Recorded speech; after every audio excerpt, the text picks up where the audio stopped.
Vanishing Folklore and Beliefs. The Diamond Fairy Book. Public domain reading.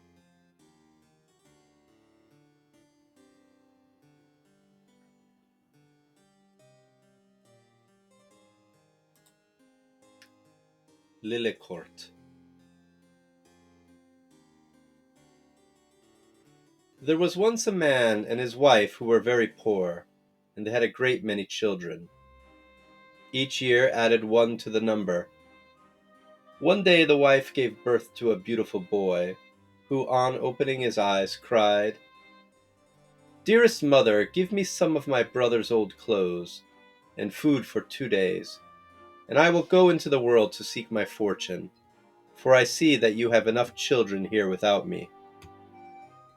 "Heaven forbid, my child," exclaimed the mother. "You are much too young to leave the house." But the little one insisted, so at length his mother gave him some clothes and some food, and he departed full of joy. Lillekort, for so he named himself, traveled toward the east. Presently he met an old one-eyed woman, who took away her eye. "Alas," she cried, "I can no longer see. What will become of me?" "What will you give me for your eye?" asked Lillekort. "A sword that will slay a whole army, no matter how numerous." "So be it."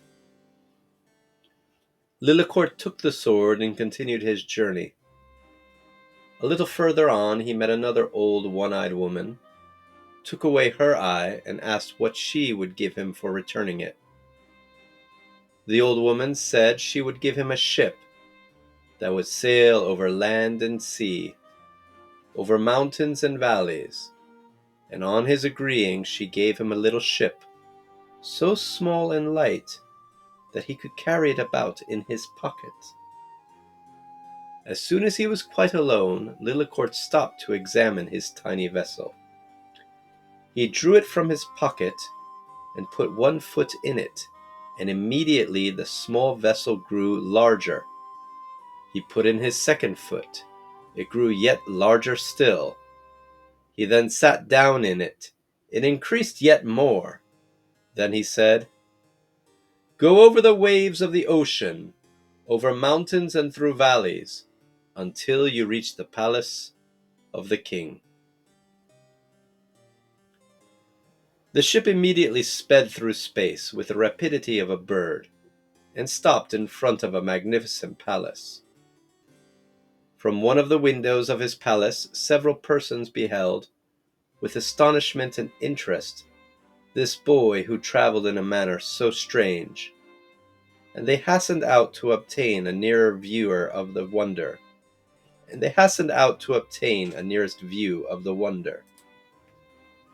But Lillekort had already put his ship in his pocket. They asked who he was and whence he came. To these different questions he knew not how to reply, but in a firm voice said he wished to enter the service of the king, no matter in what capacity if need be, as a servant of the servants. His humble request was granted. He was ordered to fetch wood and water for the kitchen. Arriving at the palace, he saw with surprise that all the walls were hung with black, both without and within. "Wherefore," he asked the cook, "this appearance of mourning?" "Alas," she replied, "the only daughter of our king has been promised to 3 trolls, enormous ogres, and Thursday next the first comes to claim her. A knight whose name is Rend has undertaken to defend her, but how should he succeed? In the meantime we are plunged in anguish and affliction." Thursday evening, Rend led the princess to the seashore. It was here he had to defend her, but he was not very brave, so instead of waiting near her, he climbed a tree and hid among the branches. In vain the princess begged the knight to assist her. "No, no," said he. "Why should there be 2 victims? One is sufficient." At that moment Lillekort asked the cook's permission to go to the seashore. "Go," said she, "but be sure you return by the time I prepare supper, and do not forget to bring me a good load of wood." Lillekort promised and ran toward the beach. At the same time the troll appeared, making a noise like thunder. His body was of enormous dimensions, and he had 5 frightful heads. "Madman!" he cried on seeing the little kitchen boy. "Madman!" repeated Lillekort. "Do you know how to fight?" said the troll. "If I do not know, I will learn," replied Lillekort. The troll then threw a bar of iron at Lillekort, which falling on the ground raised a pile of sand and dust. "A beautiful tower of strength," cried Lillekort. "Now see mine." With these words he drew his sword, and with one blow smote off the monster's 5 heads. Finding herself delivered, the princess began to dance and sing gaily. Then she said to the young boy, "Rest, lay your hand on my knees." Whilst he thus rested, she placed in a good suit of golden armor. All danger being over, Rend came down from the tree, took the tongues and lungs of the monster, and then told the princess he would kill her unless she promised to acknowledge him publicly as her deliverer. She yielded to his threats, and he returned with her in triumph to the palace. The king loaded him with honors, and at supper seated him at his right hand. Meanwhile Lillekort entered the giant's ship, and brought from thence a quantity of gold and silver trinkets. "From whence all these riches?" asked the cook anxiously, for she feared he had stolen them. "Reassure yourself," he replied. "I went home for a moment. These trinkets fell from an old piece of furniture, so I brought them back for you." "What beautiful things! 1,000 thanks." The Thursday following, fresh grief, fresh anguish. However, Rend said as he had vanquished the first troll,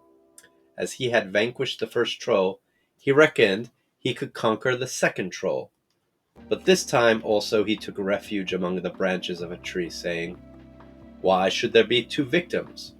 One is surely sufficient." Lillekort again obtained the cook's permission to go out. He said to play with some children on the seashore, so he hastened forth, after promising to return by the time she prepared supper and bring a good load of wood. As he reached the shore, he saw the troll approaching. He was twice as colossal as the first troll, and the second troll had 10 enormous heads. "Madman!" exclaimed the troll on seeing Lillekort. "Madman!" repeated the valiant boy, and on the troll asking if he could fight, replied, as on the former occasion, that he could learn. The giant then threw a bar of iron at him, which falling on the ground raised a column of dust 30 feet high. "A beautiful tower of strength," said the boy. "Now see mine." And drawing his sword, he, with one blow, smote off the monster's 10 heads. Again the princess desired him to rest his head on her knees, and this time she placed on him a suit of silver armor. The cowardly knight Rend now came down from the tree. He took the tongues and lungs of the troll and returned with the princess in triumph to the palace, after having declared he would kill her if she did not acknowledge him publicly as her deliverer. The king received him with enthusiasm, and knew not how to show his gratitude. Lillekort returned to the kitchen carrying a quantity of gold and silver he had taken from the troll's ship.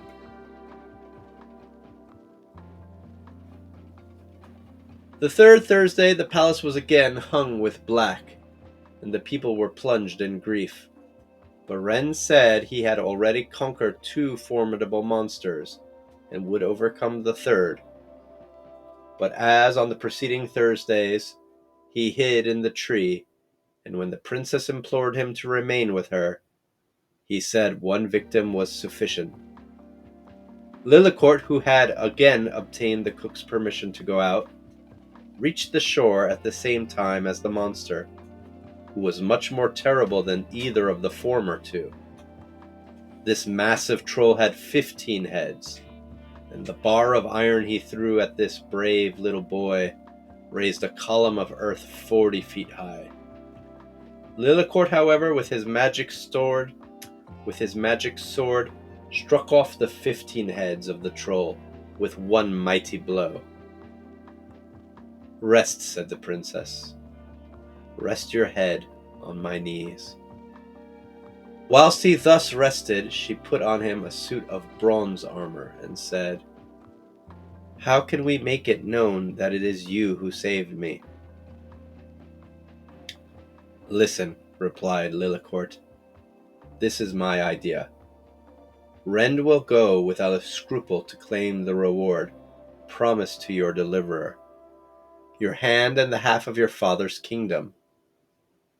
When the day for your marriage arrives, say you wish to be served at a table by the boy who carries the wood and water to the kitchen.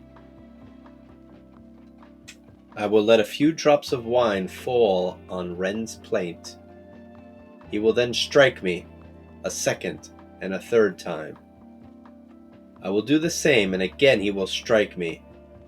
And then you shall say, 'For shame to strike him whom I love, he who saved me, he whom I should wed.'" Seeing the troll was dead, the cowardly knight Wren came down from the tree and led the princess back to the palace, after having made her swear a third time to proclaim him as her deliverer.